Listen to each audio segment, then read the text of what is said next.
You're listening to the Franchise Freedom Podcast with Giuseppe Grammatico.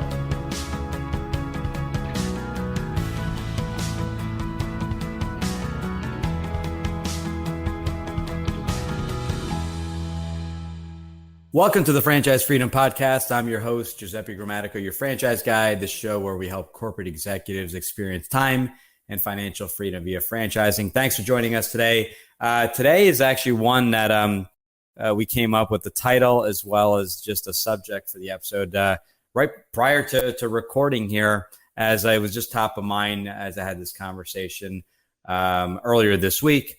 And the title of today's show is Franchise Resales and What You Need to Know.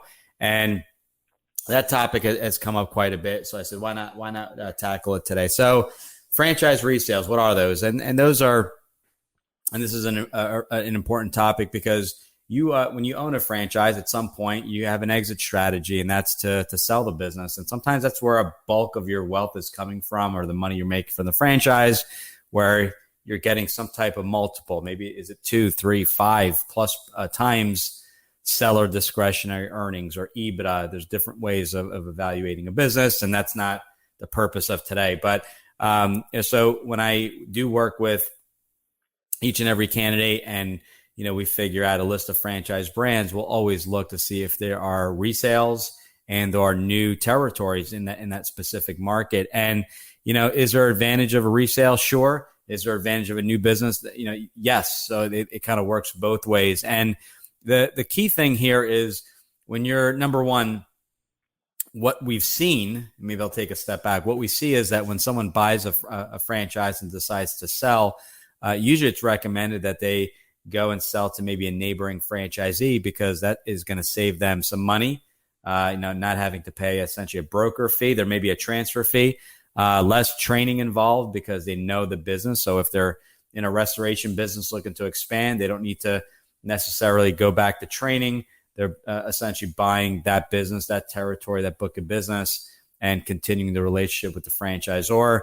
It may be an exit strategy. It may be an acquisition strategy where you're looking to grow your business and buying the surrounding franchisees. So, but the key to note is when you are looking at a resale, so now you are in the buyer seat, right? And you're looking, well, do I want to buy a resale or a new franchise? Which is better, or which route do you recommend? And so number one is you don't have to choose one or the other. You can do both. You can buy someone's business as well as a new franchise and kind of combine those together via your LLC, S Corp, or C Corporation. But when you're doing the due diligence, you're doing two sets of due diligence. You're doing due diligence in the franchisor itself, because that is the long-term relationship is with the franchisor.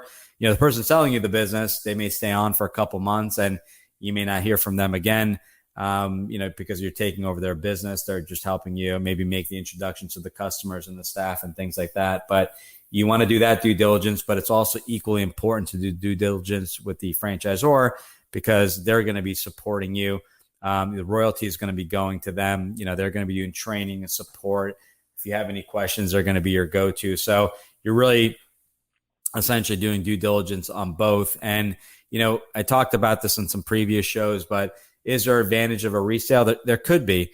And that advantage is that you have a book of business. You have income coming in day one. You have a staff and everyone already in place. You may already have the vehicles and the equipment there. But, as part of that due diligence process, you want to know exactly why that franchisee is selling the business.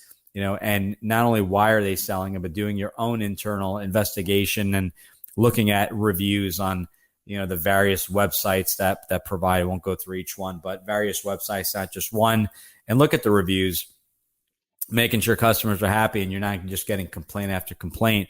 You want to make sure that it's not going to be damage control where you're going to go back and have to fix relationships with customers, let them know there's new management, new owners in place, and having to kind of right the wrongs if that's what happened in the past, and fixing some jobs that maybe either weren't finished or needed repairs and things like that. So you want to make sure you're prepared into what you're getting, and have the attorneys make sure to draft an agreement to kind of put some safeguards in there for yourself. So a new franchise, you're starting from scratch.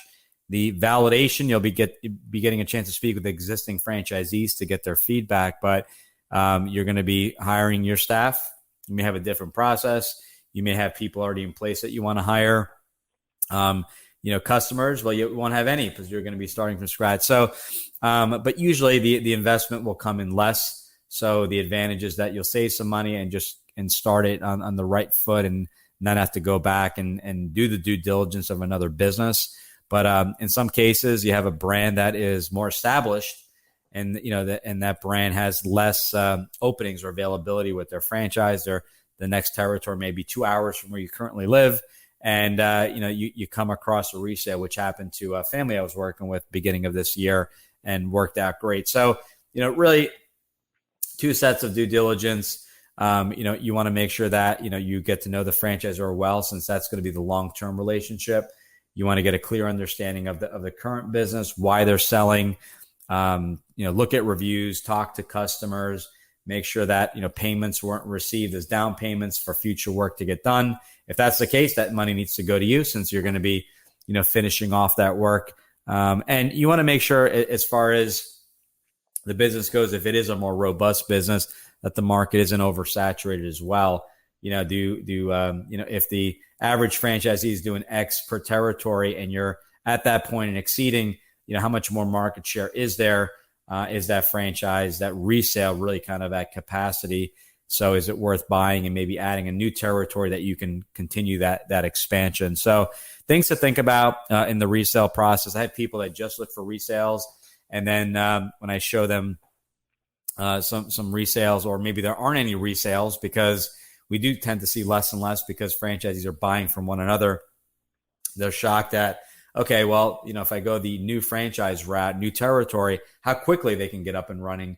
And as I mentioned in the last episode, we've seen home service brands, brands that don't require brick and mortar or an office, up and running in 30 to 90 days, which is crazy, right? You go to training, you are up and running, not just like, okay, I'm ready to get going, but in many cases that marketing engine has already been turned on for you. So you could potentially be, set up with sales appointments to be going out on day one as you're in training, and the marketing is set up and the calendars are opened up, knowing exactly when you're back in the office or, back home. So some advantages there, not against resales.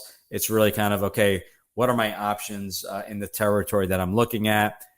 Is there an advantage of that resale? What kind of premium are they asking for? Because if there is money coming in and the business is profitable, then it's going to be coming in more as far as a total cost than a brand new franchise. Pre-approvals, we've got this question as well. When you look at a resale or new franchise and you are looking at, just say an SBA loan, you need to get 2 pre-approvals. One is going to be for the resale, and then the other is going to be for the new franchise. So keep that in mind. Not a big deal. There's usually no cost or hard credit check for that. It's a simple check and a quick approval, typically within I think it's 24 to 48 hours, and there's usually no cost for the pre-approval, and then there's a cost if you decide to move forward. So things to think about. What else on resales?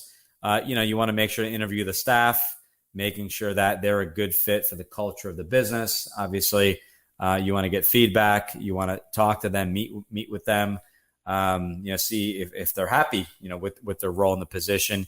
You want to check the state of everything, state of the vehicles, state of the equipment, if that's included in the deal, and if there's if that's included in the franchise. If it's a coaching business, obviously going to be less moving parts, but you want to look at also the potential to make money. So if you are in a business that,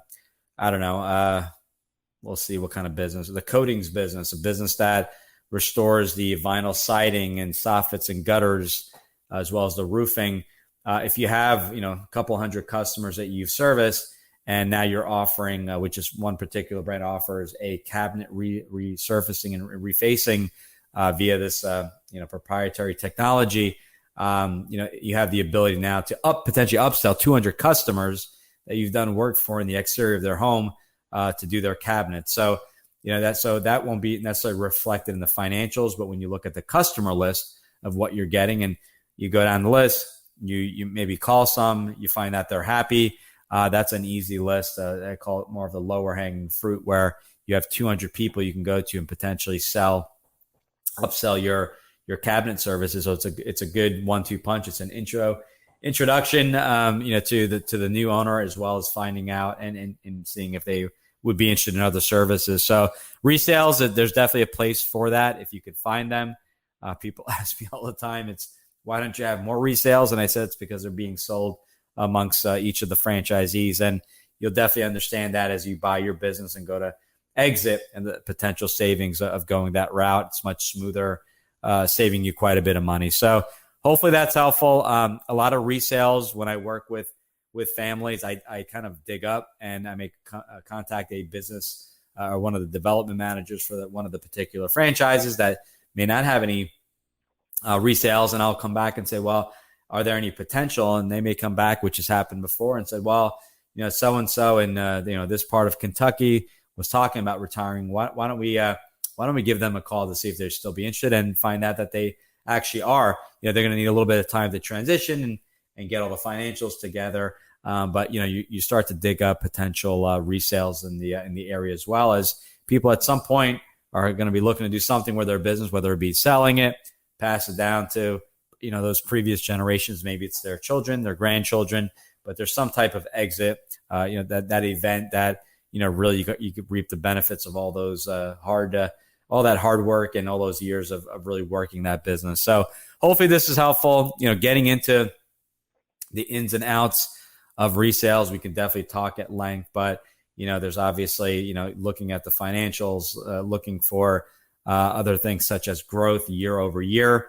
And also, the involvement of the owner. If the owner is working 40 to 50 hours a week, and you are looking to own that business, reap the benefit of that profitability of the business, but not be involved that much, maybe involved 10 or 20 hours a week, you're going to need to figure out the added cost of a general manager, which can affect the overall valuation and the multiple in that business. We had an awesome show with David C. Barnett. Definitely want to check out that episode on exit strategies when you are looking to sell, things to look for. And that doesn't start when you're about to sell. That starts day one in structuring a business, business that doesn't involve you 24/7, that's consistently growing and keeping their costs low as well. So great episode we can share in the show notes. And if you have any questions on resales or any way we can help, definitely give us a shout. Go to the website, ggthefranchiseguide.com. Hopefully by the time this episode airs, we'll have the new version of the site. We've made some changes, made it really just much easier to navigate. A lot of the assets there, the book, the workshop, the podcast. So we're always looking to add frequently asked questions and additional shows. This is, I believe, episode 171. So looking to continue the show, weekly show here on out, and looking forward to your feedback, your comments for content for future episodes. Again, thanks again for the support, everyone. We really appreciate it. Thanks for your questions. And if you found some value, please like, share, subscribe on YouTube. Share this with one individual that could benefit from this. Our job is to help one person a day, figure out if a franchise or business may be a good fit. So thanks again for joining us today, and we will talk soon. Take care. Thanks for tuning in. Whenever you're ready, here are 3 ways Giuseppe can help. 1. If you've ever considered owning a business of any kind, you owe it to yourself to get a copy of Giuseppe's book, Franchise Freedom. Download your free copy at ggthefranchiseguide.com/book. 2. Want to understand how successful executives make the transition from corporate to owning their own franchise? Join Giuseppe's next online presentation, Franchise Freedom: How to Escape the Corporate World and Have Financial and Time Freedom by Owning a Franchise, by going to ggthefranchiseguide.com/video. 3. Want to work with Giuseppe one-on-one to identify the right franchise opportunity for you, to navigate the process, and get plugged into experienced franchising advisors? Send him an email to gg@ggthefranchiseguide.com with one-on-one in the subject, and he'll send you all the details.